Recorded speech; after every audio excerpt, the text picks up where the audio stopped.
Better hear my people. Come o, come close.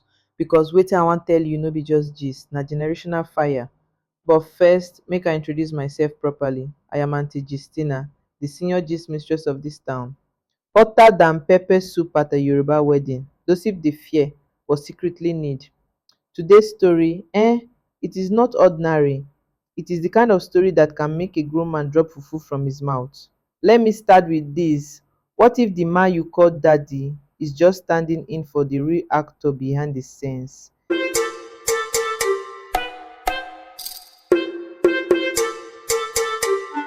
Yes, so a whole me growing up thinking I was the apple of daddy's eye, only to find out later that the eye was blind to begin with. It all started in our perfect little house in Surulere. White fence, flower pots, two-story satellite dish turning like fan when NEPA is confused said. I was the only child of Mr. and Mrs. Ogunde.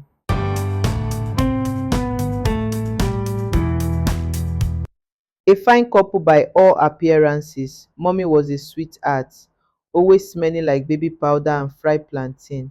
Daddy, that man was more emotionally distant than a cousin in Canada. No hugs, no I love you, no nothing.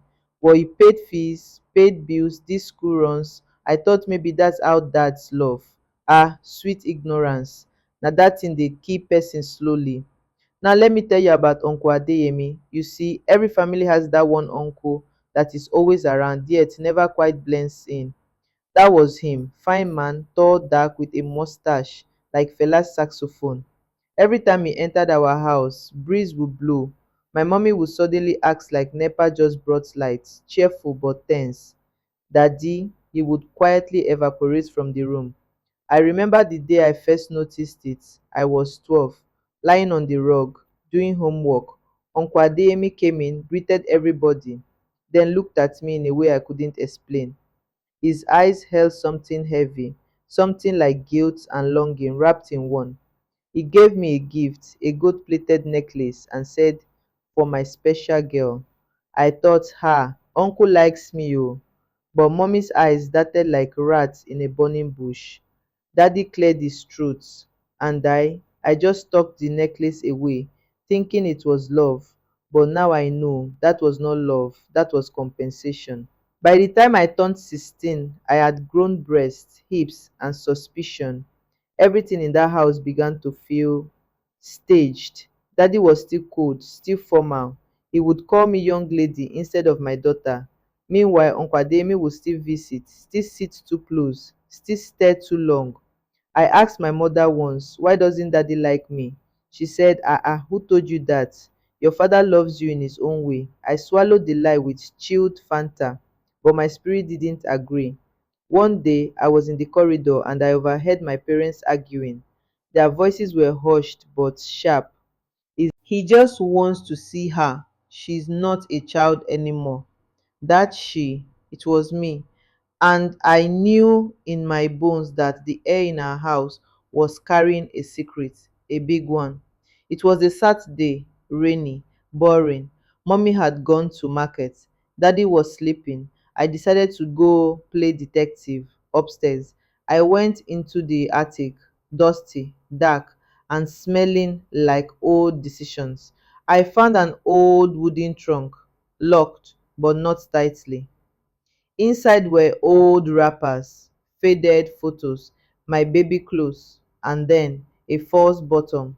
Inside that secret compartment, a letter, folded, a bit yellowed, my name written on the front in my mother's handwriting. I stared at it for minutes. My heart was thumping like Fuji drum. Do I open it? What if it's a love letter from her past? What if it's instructions for my wedding? My curiosity beat my fear. I opened it, and inside, the word I knew ended.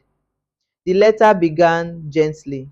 My sweet daughter, it said, you are the light of my life. But then it took a turn. You were born from love, but not the love of the man you call father. I dropped the letter, picked it up, reread it. Adeyemi is your real father. It was one mistake, one moment, but you were the blessing that came from it. I couldn't breathe. I sat down hard on the floor. The walls began to spin. So the man who raised me was a placeholder, and the man I called uncle was actually my biological father. My name felt like a stranger, my identity a lie wrapped in family photo albums. She returned from the market singing Sweet Mother, and I wanted to scream. How could she smile after destroying my entire foundation?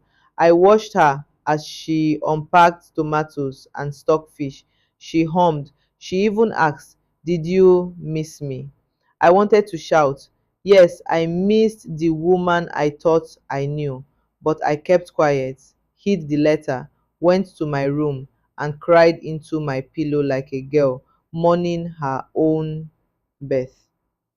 I looked at Mr. Ogunde differently after that day. Every memory came flooding back. How he never smiled at me, how he never called me daddy's girl, how he sat alone during school plays. He knew, he had known all along. Yet he paid my school fees, took me to clinics, scolded me when I failed maths. That man had loved me with silence. I wept for him.